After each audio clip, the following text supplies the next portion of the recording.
ఇక Telangana Bhavan BRS MLA Kaushik Reddy మాట్లాడుతున్నారు, చూద్దాం. ఒక్క రూపాయి కూడా నేను అడుగుతా ఉన్నాను అంటే పూర్తి అబద్ధాలు చెప్తా ఉన్నారు.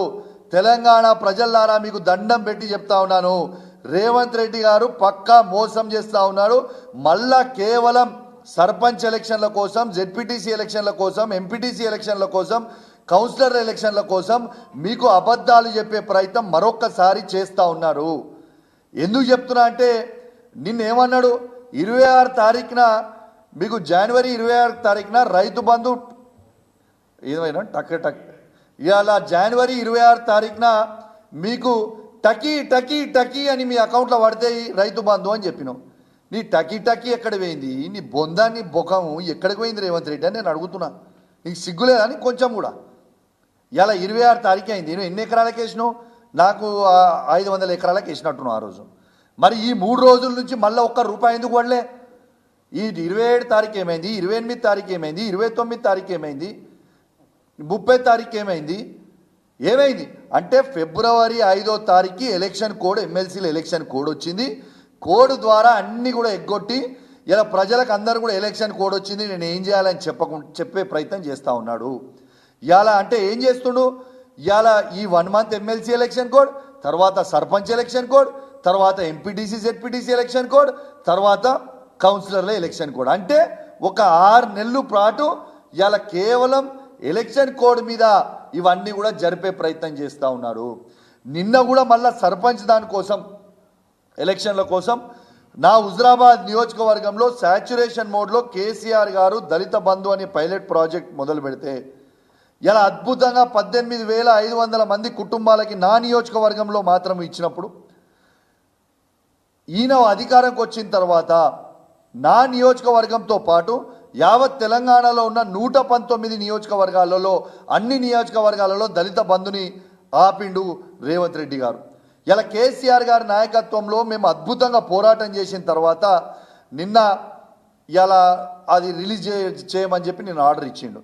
అది కూడా మోసమే.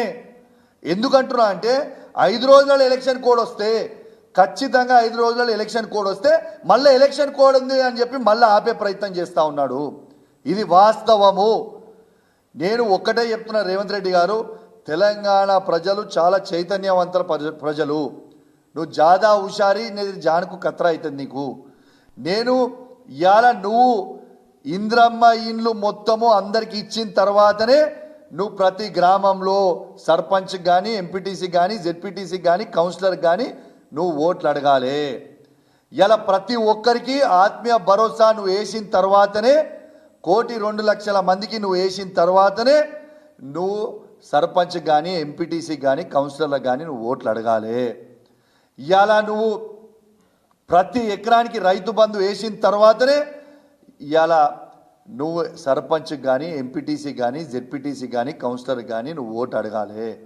ఇలా నా నియోజకవర్గంతో పాటు యావత్ తెలంగాణలో ఉన్న దళిత బంధుని, కేసీఆర్ గారు విడుదల చేసిన దళిత బంధుని వాళ్ళ అకౌంట్లో డబ్బులు వేసిన తర్వాతనే నువ్వు సర్పంచ్లకు కానీ, జెడ్పీటీసీ కానీ, ఎంపీటీసీ కానీ, కౌన్సిలర్ కానీ ఓట్లు అడగాలి.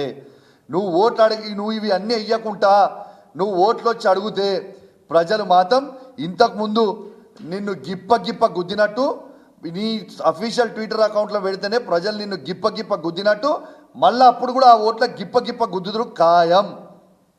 తస్మా జాగ్రత్త అని హెచ్చరిస్తూ ఉన్నాను.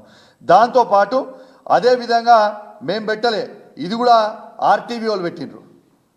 ఆర్టీవీ వాళ్ళు కూడా పెట్టిన దాంట్లో ఏమొచ్చిందో చూడండి. 80% మంది కేసీఆర్ గారి పాలన కోరుకుంటున్నారు, 20% మంది రేవంత్ రెడ్డి గారి పాలన కోరుకుంటున్నారు అని చెప్పారు. ఇకనన్నా సిగ్గుండాలా వద్దా రేవంత్ రెడ్డి గారికి?